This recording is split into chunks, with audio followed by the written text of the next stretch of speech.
बिहार के मुख्यमंत्री नीतीश कुमार ने एक बार फिर से साफ कर दिया है कि उनकी इच्छा राष्ट्रपति बनने की नहीं है। जेडीयू किसको समर्थन करेगा, इस पर नीतीश कुमार ने कहा कि जब समय आएगा तब देखा जाएगा।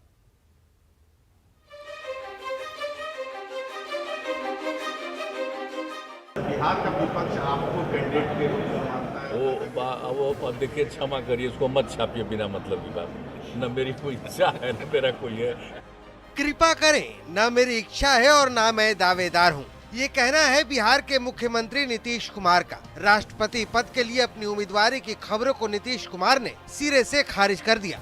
क्या कुछ कहा, आप भी सुनिए। वो देखिए, क्षमा करिए, उसको मत छापिए बिना मतलब की बात।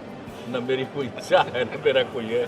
कौन क्या बोलते रहता, आज से बोल रहा है। कई महीना पहले चला एक बार, कभी कुछ चला देता है, कभी कोई चला देता है। हम लोग की कोई दिलचस्पी इन सब चीज़ों में नहीं, हम पहले कर चुके आप लोगों को। आप कोई हमको बीच में मत ला करके मत पूछा उछा करिए, छोड़िए उसको। नीतीश कुमार ने राष्ट्रपति पद के लिए अपनी उम्मीदवारी को तो खारिज कर ही दिया, लेकिन राष्ट्रपति पद पर जेडीयू किसका समर्थन करेगा, इस पर सस्पेंस गेम खेल गए। वो देखिए, क्षमा करिए, उसको मत छापिए बिना मतलब की बात। न मेरी कोई इच्छा है न मेरा कोई है। कौन क्या बोलते रहता, आज से बोल रहा है। कई महीना पहले चला एक बार। राष्ट्रपति चुनाव को लेकर दिए गए सीएम नीतीश कुमार के बयान पर राजनीतिक प्रतिक्रियाओं का दौर भी शुरू हो गया। पक्ष विपक्ष के नेता अपनी अपनी सुविधा के अनुसार मतलब और मायने निकाल रहे हैं। लेकिन नीतीश कुमार जी किसको वोट करेंगे राष्ट्रपति चुनाव में, ये तो वो जाने। वैसे पूरा बिहार ये जानता है कि वो बड़े कलाकार आदमी हैं, दिखते किसी और के साथ हैं, होते किसी और के साथ हैं। उनके द्वारा ये कहना कि अभी तक किसी ने भी हमसे संपर्क नहीं किया है, इससे समझ में आता है कि वो एनडीए के अंदर किस तरह से अपने आप को महसूस कर रहे हैं। राष्ट्रपति चुनाव में एनडीए के सारे घटक दल मिल करके और देश के राष्ट्रपति का चुनाव करेंगे। राष्ट्रपति चुनाव के दौरान नीतीश कुमार अपने फैसलों से चौंकाते रहे हैं। 2012 में एनडीए में रहते हुए भी नीतीश कुमार ने यूपीए के प्रत्याशी प्रणब मुखर्जी का समर्थन किया था, जबकि 2017 में राष्ट्रपति चुनाव के दौरान महागठबंधन में होते हुए भी नीतीश कुमार ने एनडीए के प्रत्याशी और बिहार के तत्कालीन राज्यपाल रामनाथ कोविंद को वोट दिया था। सवाल है कि इस बार नीतीश कुमार के मन में क्या है, क्या फिर अपने फैसले से चौंकाएंगे नीतीश कुमार। न्यूज 18 के लिए पटना से आनंद अमृतराज और रविएस नारायण की रिपोर्ट। नेशनल हेराल्ड मामले में राहुल गांधी को ईडी के तीखे सवालों का सामना करना पड़ा। राहुल से भीतर ईडी सवाल दाग रही थी और बाहर सियासी उबाल देखने को मिल रहा था। दिल्ली से लेकर पटना तक कांग्रेसी कार्यकर्ताओं ने सत्याग्रह मार्च किया।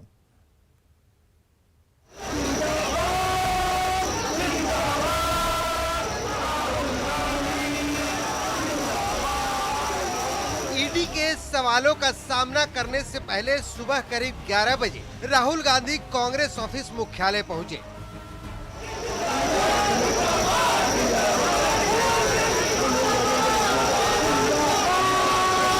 जहां भारी तादाद में कांग्रेस कार्यकर्ता मौजूद थे। कार्यकर्ताओं ने राहुल के समर्थन में जमकर नारे लगाए।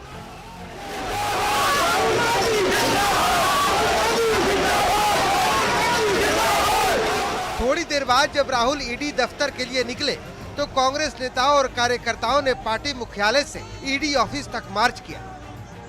राहुल के साथ गए नेताओं को पुलिस ने ईडी ऑफिस से 1 किलोमीटर पहले ही रोक दिया। इसके बाद कांग्रेस कार्यकर्ताओं ने सड़क पर धरना दे दिया। इस दौरान जमकर हंगामा भी हुआ। कांग्रेस कार्यकर्ता पुलिस से भिड़ गए। कई नेताओं को पुलिस ने हिरासत में ले लिया। देश के कई हिस्सों में एक साथ कांग्रेस कार्यकर्ताओं ने राहुल और सोनिया को मिले नोटिस का विरोध जताया। कांग्रेस ने इस प्रदर्शन को सत्याग्रह नाम दिया है। पटना में भी कांग्रेस के नेताओं ने ईडी के जोनल ऑफिस के बाहर सत्याग्रह किया। ये बिहार का ईडी कार्यालय देखिए, यहाँ पर office of the joint director enforcement directorate ED Patna zone office है ये, और तमाम कांग्रेस के जो नेता यहाँ पर धरने पर बैठ गए हैं। कांग्रेस नेताओं की माने तो जिस केस में राहुल गांधी से पूछताछ चल रही है वो मामला पहले ही बंद हो चुका है। मूल मुद्दों से जनता का ध्यान भटकाने के लिए सरकार गड़े मुर्दों को निकाल रही है। 8 साल में जो उन्होंने देश की जनता से वादा किया और जिस इशू पर राज किए वो इशू अब खत्म हो चुका है, इसलिए वो उसको डाइवर्ट कर रहे हैं। इसलिए हम जनता से आग्रह करते हैं कि इस इशू को तुल नहीं दे करके जनता उनसे सवाल पूछे। दरअसल नेशनल हेराल्ड मामले में गांधी परिवार पर 55 करोड़ की हेराफेरी का आरोप है। बीजेपी नेता सुब्रमण्यम स्वामी की याचिका पर ये केस बना है। सुब्रमण्यम स्वामी ने ही सोनिया गांधी और राहुल गांधी पर केस दर्ज कराया था। इस केस में मोतीलाल वोरा, ऑस्कर फर्नांडिस, सुमन दुबे और सैम पित्रोदा भी आरोपी बनाए गए हैं। 1 अगस्त 2014 को ईडी ने मनी लॉन्ड्रिंग का केस दर्ज किया था। 9 दिसंबर 2015 को ट्रायल कोर्ट ने दोनों को जमानत दे दी थी। 9 सितंबर 2018 को सुप्रीम कोर्ट ने जांच जारी रखने की बात कही थी। मई 2019 में केस से जुड़ी 64 करोड़ की संपत्ति जब्त की गई थी। पटना से न्यूज 18 के लिए संजय कुमार की रिपोर्ट। बिहार विधान परिषद की 7 सीटों पर हुए चुनाव में सभी उम्मीदवार निर्विरोध चुन लिए गए हैं। सभी को जीत का सर्टिफिकेट मिल गया। आरजेडी के 3, जेडीयू के 2 और बीजेपी के 2 उम्मीदवारों को जीत का सर्टिफिकेट मिला। आरजेडी की मुन्नी देवी, अशोक पांडे और कारी शोहेब, बीजेपी के हरी सैनी और अनिल कुमार, जेडीयू के रविंद्र प्रसाद सिंह, अफाक अहमद खान को जीत का सर्टिफिकेट मिला। बेरोजगारी है, महंगाई है, भूमिहीन लोग हैं, बेबस लोग हैं, अत्याचार के खिलाफ मैं लड़ाई लड़ूंगी, संघर्ष करूंगी, संघर्ष करते आई हूँ, करूंगी। हमारे सुप्रीमो गरीबों की मसीहा है, मेरे को इतना ऊंचा स्थान दिए हैं, सारा देश देख रहा है। हमारे नायक हैं, गरीबों की नायक है, लालू प्रसाद जिंदाबाद जिंदाबाद। मेरी यही रहेगी, जो भारतीय जनता पार्टी का प्रदेश नेतृत्व जो मुझे आदेश देगा वही मेरा प्राथमिकता है। साथ साथ जो भारतीय जनता पार्टी कार्यकर्ता का जो आदेश होगा वही मेरा प्राथमिकता है। जिम्मेदारी है, चाहे यहाँ हो चाहे संगठन में हो, वो सब जनता के लिए ही है। और जो जिम्मेदारी नई दी गई है पार्टी की तरफ से, हम उसको पूरी ईमानदारी से उसको निभाने का काम करेंगे। पार्टी के हम लोग कार्यकर्ता है, और जब कार्यकर्ता को नेतृत्व कोई जिम्मेदारी और देती है तो उसका फख्र होता है, एक आत्मविश्वास होता है कि हम लोगों ने जो काम किए हैं पार्टी के लिए, नेता के लिए, नेतृत्व के लिए, जिस पर उन्होंने भरोसा करके और जिम्मेवारी जो दिया है, इस काम के लिए हम लोगों को फख्र होता है और अपने नेता के प्रति अगाध प्रेम बढ़ता है। तो हम लोग और मजबूती के साथ काम करेंगे, एक ही कार्यकर्ता हम लोग काम करेंगे। इधर मुख्यमंत्री नीतीश कुमार ने बख्तियारपुर में सीढ़ी घाट का निरीक्षण किया, जहां गंगा को घाट के किनारे लाने की कवायद की जा रही है। मुख्यमंत्री ने घोसवारी जाकर निर्माण कार्य को देखा।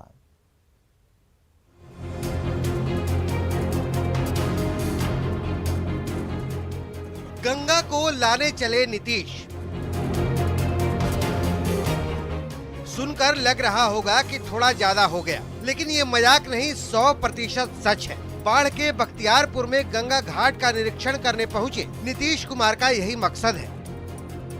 दरअसल बाढ़ बख्तियारपुर में गंगा जी की धारा घाटों से काफी दूर हो गई है। जिन घाटों के किनारे कभी नीतीश कुमार गंगा जी में डुबकी लगाया करते थे, अब गंगा जी वहां से काफी दूर चली गई हैं।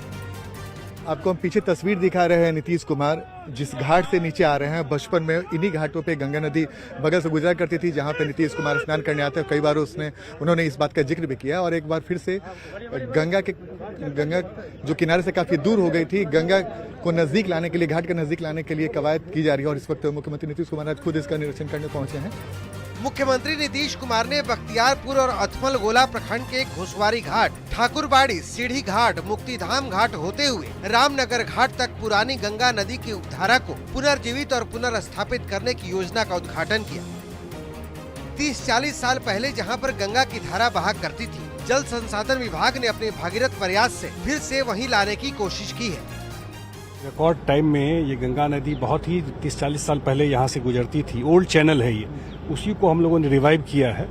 और आज मुख्यमंत्री जी आए और गंगा जी भी आज पूरा यहाँ से लेके बख्तियारपुर रामनगर तक पूरा ये चैनल एक्टिवेट हो गया। तो ये पूरा गंगा जी का पानी 12 महीने पानी रहेगा। 12 महीने गंगा जी का पानी रहेगा, गंगा जी रहेंगी यहाँ पर। गंगा जल को पाइप के जरिए कई जिलों तक पहुँचाने की कवायद तो पहले से ही चल रही है। अब गंगा को घाटों के नजदीक लाने की कोशिश में भी सीएम नीतीश कुमार जुट चुके हैं। न्यूज 18 के लिए बाढ़ बख्तियारपुर से संवाददाता आनंद अमृतराज की रिपोर्ट। मॉनसून करीब है, लेकिन पटना को जल जमाव और बाढ़ से बचाने की तैयारी उतनी नहीं है जितनी होनी चाहिए। पटना की सड़कों और नालों की जो हालत है उससे साफ जाहिर है कि नगर निगम ने 2019 की बाढ़ से कोई सबक नहीं लिया।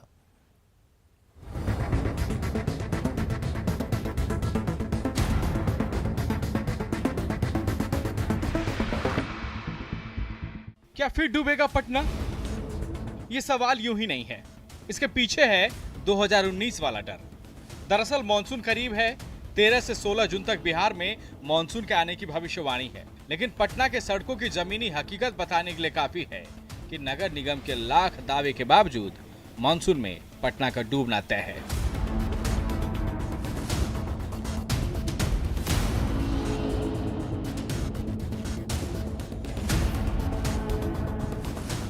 पहले पटना के पौष इलाकों में से एक पाटलिपुत्र कॉलोनी का हाल देख लीजिए। लेकिन एक बार फिर से 2019 की तरह यहाँ जल जमाव का खतरा मंडरा रहा है। इसकी कई वजह भी हैं। दरअसल इस इलाके में नमामि गंगे प्रोजेक्ट के तहत रोड को तोड़ दिया गया है और उसे व्यवस्थित रूप नहीं दिया गया है। प्रधानमंत्री गैस परियोजना के तहत पाइप बिछाने के क्रम में सड़क पर बड़े बड़े गड्ढे भी बन गए हैं और सीवरेज का पाइप भी टूट गया है। कॉलोनी की जो गंदगी है, नाले जो है यहाँ पर, वह गंदगी से पूरी तरीके से पटे हुए हैं और पिछले 1 साल से सुचारू रूप से इन नालों की सफाई नहीं हुई है। इसके अलावा न्यू पाटलिपुत्र इंडस्ट्रियल एरिया और कुर्जी समेत कई इलाकों के पानी इसी पाटलिपुत्र कॉलोनी में गिरते हैं। ये वही पाटलिपुत्र कॉलोनी है। 2019 में जिस पाटलिपुत्र कॉलोनी की हालत सबसे खराब थी, आज सड़कों की हालत और खराब है। नमामि गंगे प्रोजेक्ट के लिए सड़कें तोड़ी गई है। प्रधानमंत्री गैस परियोजना के चलते गड्ढे बन गए हैं। सीवरेज की पाइपलाइन भी तोड़ दी गई है। खुद निगम के लोग भी मानते हैं कि पटना नहीं डूबेगा, इसकी कोई गारंटी नहीं ले सकते। शहर के सभी माननीय पार्षद शहर न डूबे इस काम में लगे हुए हैं और इस बार शहर का बेहतर स्थिति रहेगा, गड़बड़ नहीं होगा। जो भी कुछ होगा वो नमामि गंगे के चलते होगा। मतलब निगम की तैयारी और लाख दावे के बावजूद भारी बारिश में गड्ढा युक्त पटना के डूबने की पूरी संभावना है। इसकी वजह है ड्रेनेज सिस्टम का फेल होना, खुदी हुई सड़कें और खुले नाले, गंगा के पानी से नालों पर प्रेशर बढ़ना, पटना की भौगोलिक संरचना, प्रशासनिक तंत्र की लापरवाही। गड्ढा भरने और पटना को डूबने से बचाने के लिए 10 बैठकें हुई, 25 आदेश दिए जा चुके हैं, फिर भी 5 डेडलाइन फेल हो गई। सवाल है कि क्या 6ठी डेडलाइन के बाद सब कुछ ठीक हो जाएगा? न्यूज़ 18 के लिए पटना से संजय कुमार की रिपोर्ट। शराब तस्करों के खिलाफ कार्रवाई जारी है। नवादा, सिवान और कोइलवर में देसी शराब की भट्टियों को अरवल में ध्वस्त किया गया है। शराब तस्करों पर पुलिस का कहर।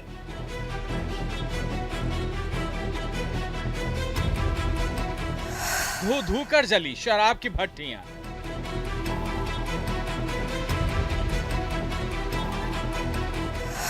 शहर दर शहर छापेमारी जारी।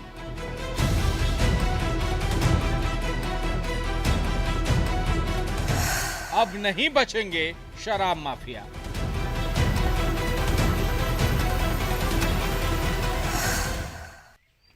इस धधकती आग को देखिए, ये अवैध शराब की ज्वाला है जिसकी होली खेल रहे हैं उत्पाद विभाग के कर्मचारी। सीएम की समीक्षा के बाद उत्पाद विभाग एक्शन मोड में है। उत्पाद विभाग की टीम ने नवादा में अवैध शराब की 2 भट्टियों को ध्वस्त किया। मौके पर ही 3600 किलो महुआ जावा और 130 लीटर चुलाई शराब को नष्ट किया गया।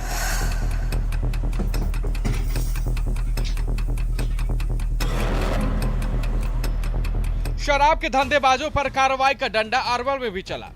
पुलिस और उत्पाद विभाग की संयुक्त टीम ने मेनपुर दियारा इलाके में देसी शराब की कई भट्टियों को ध्वस्त किया। छापेमारी के दौरान 11,000 लीटर महुआ जावा नष्ट किया गया।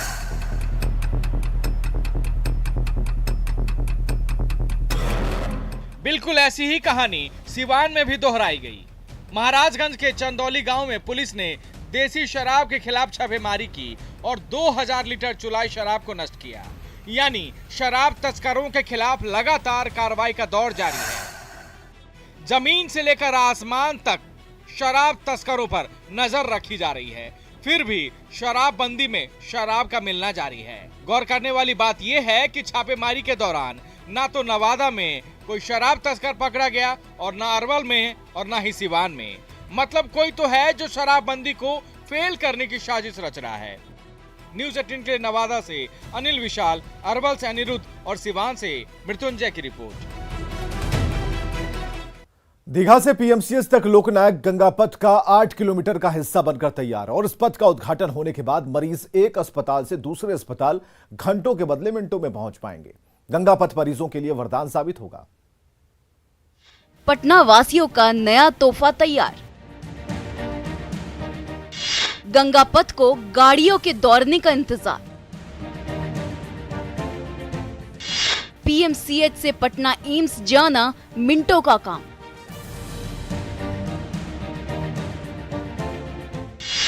दो घंटे की दूरी 20 मिनट में होगी पूरी।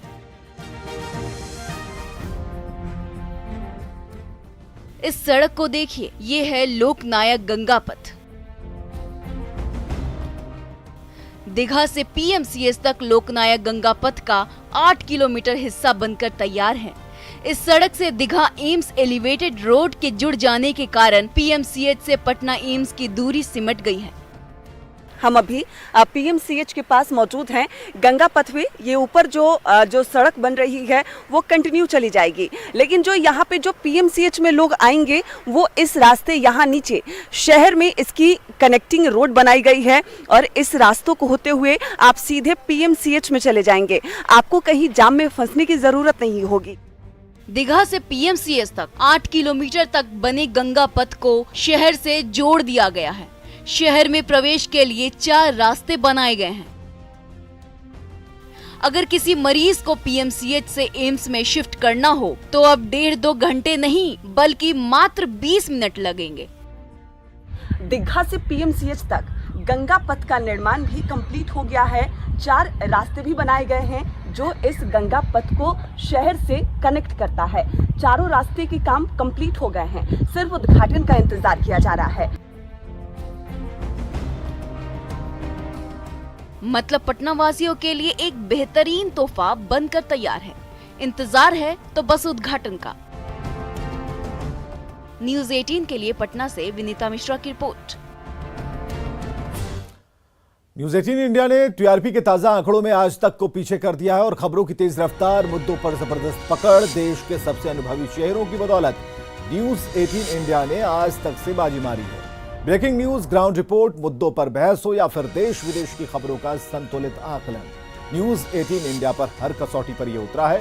निष्पक्ष और सटीक खबरों का दूसरा नाम है न्यूज 18 इंडिया। और आगे देखिए जोहार झारखंड।